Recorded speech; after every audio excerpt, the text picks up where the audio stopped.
And these are your famous videos of you in the marketplace. I mean, you have a lot of famous videos, but when you're in the marketplace, I think are some of the more famous ones. And you're walking around and you're saying, okay, what the hell is this? Yeah.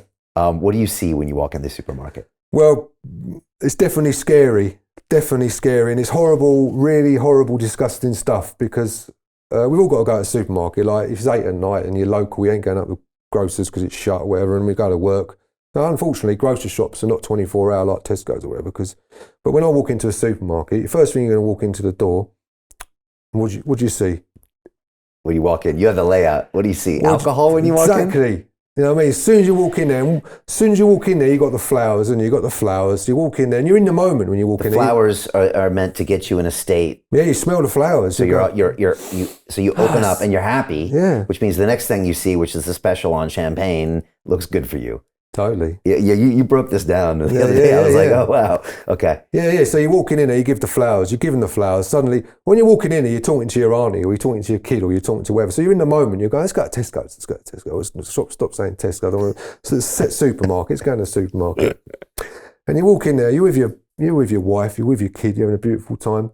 As soon as you walk in that door, the first thing you'll see is the flowers and the temptation to go, oh, that's lovely, isn't it, Tara, my missus? And in it's here. And then they'll go, but not me because I understand it, but that's what's going to happen. And then I'll tell my daughter, look what they're doing to us. They make us sniff that before we walk past the alcohol. It's a joke. And then you go, boom, there's the alcohol right there in front of you. And then there'll be the Pepsi Cola over there. And then there'll be the snack meals and all the salty. And then they've got all these trolleys that move around now. So like when you're going in the moment and they've got stuff, they move the trolley and the psychological way they've worked all that out. This is pure maths and everything they've done in there. It's been years we've been doing this. So they put that trolley almost categorically when you're psychologically in this state, boom, right on that. I bet they even measured it to 350 foot or something. Do you know what I mean? And there's the salty bacon.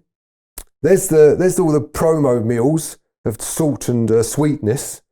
And there's the alcohol. There's the barbecue stuff. There's all our stuff that we enjoy. There's all the things when you're walking in there, it's an enjoyment mode. And then the supermarkets, they put the tea and the coffee in the furthest far corner because you've got to walk all the way through the supermarket, get past all this bombardment of psychological battering of colours and things you don't need. And then when you're walking past there, you'll see the meat aisle and you'll see the veggie aisle. At the end of every good aisle, you'll have alcohol.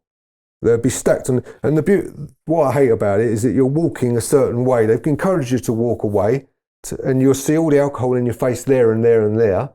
But if you walk the other way, you won't see it because it's all set for you to walk in this dramatic, theatrical, psychological battering of just in the moment mind stuff to make you buy all this stuff to make them make the most amount of money so their profits go up every year. They don't care about any of us like in that way.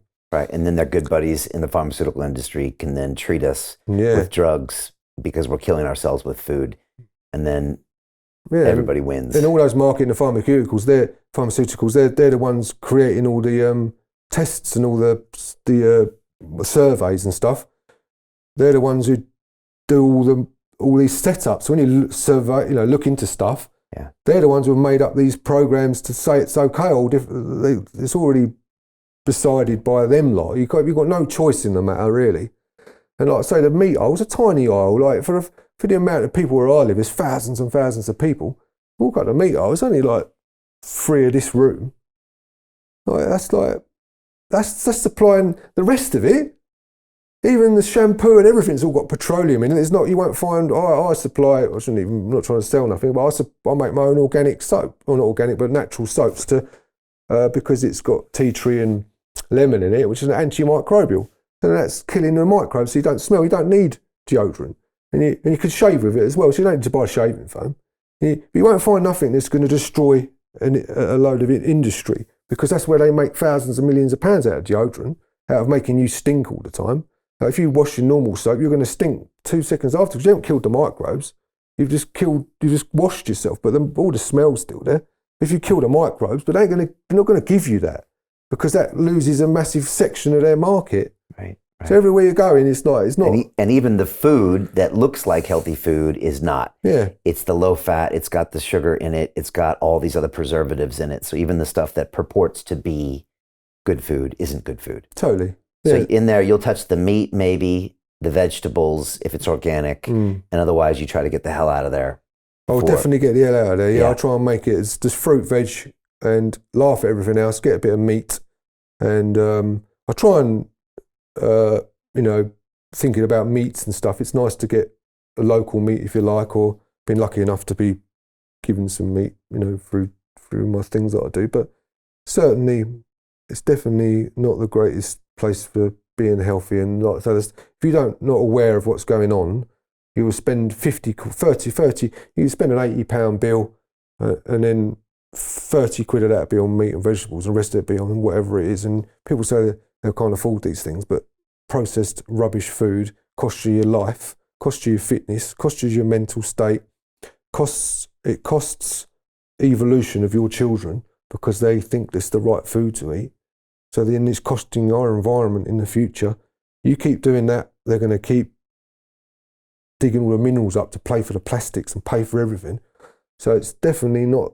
And if you think about the right food that you need, if you think about understanding nutrition in your food, you will want to know where that comes from.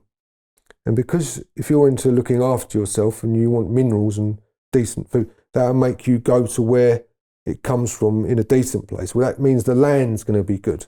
That means you're looking after the land. That means you're looking after your planet. If you go to processed food, that's making you not think about where this stuff comes from.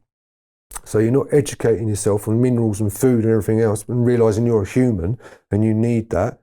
So then that return keeps digging up minerals and everything to create processed rubbish, rather than getting a little bit of what we need and then going backwards with it and then pushing all that out in our environment and making a healthy environment. So food is a massive key towards us making better soil, better happier, healthier human beings, creating our future of our own children more stable, more mentally stable, and more enthusiastic, easier to learn things, easier to concentrate. They get rid of nearly all diseases of what are apparent towards unhealthy processed rubbish, and they become more educated. Goes on and on. It goes on and goes on and on and on and on. So Jim Rickards has just recorded a video that's not available to anyone in the public, and he's going to be talking about how this upcoming recession is going to be fast, it's going to be bloody, it's going to be nasty. But at the same time, he's going to show you how you can position yourself to profit from all of this chaos. Now, we've made this video only available to our viewers. Go to londonreal.tv/Jim. Watch that immediately. I can't say enough good things about Jim Rickards. He understands the global economic system better than any guest I've ever had on London Real. His predictions are almost uncannily true, and you can learn how to profit from his vision, from his expertise, and his understanding of economics. So go to londonreal.tv/Jim or click the link below. It's an excellent, excellent look on what's going to happen in the future and how you can position yourself to profit from that. Jim is one of the best in the business, one of my favorite guests on London Real, and he's very, very good at predicting the future and showing us all to profit from it. So click the link, and I hope you enjoy.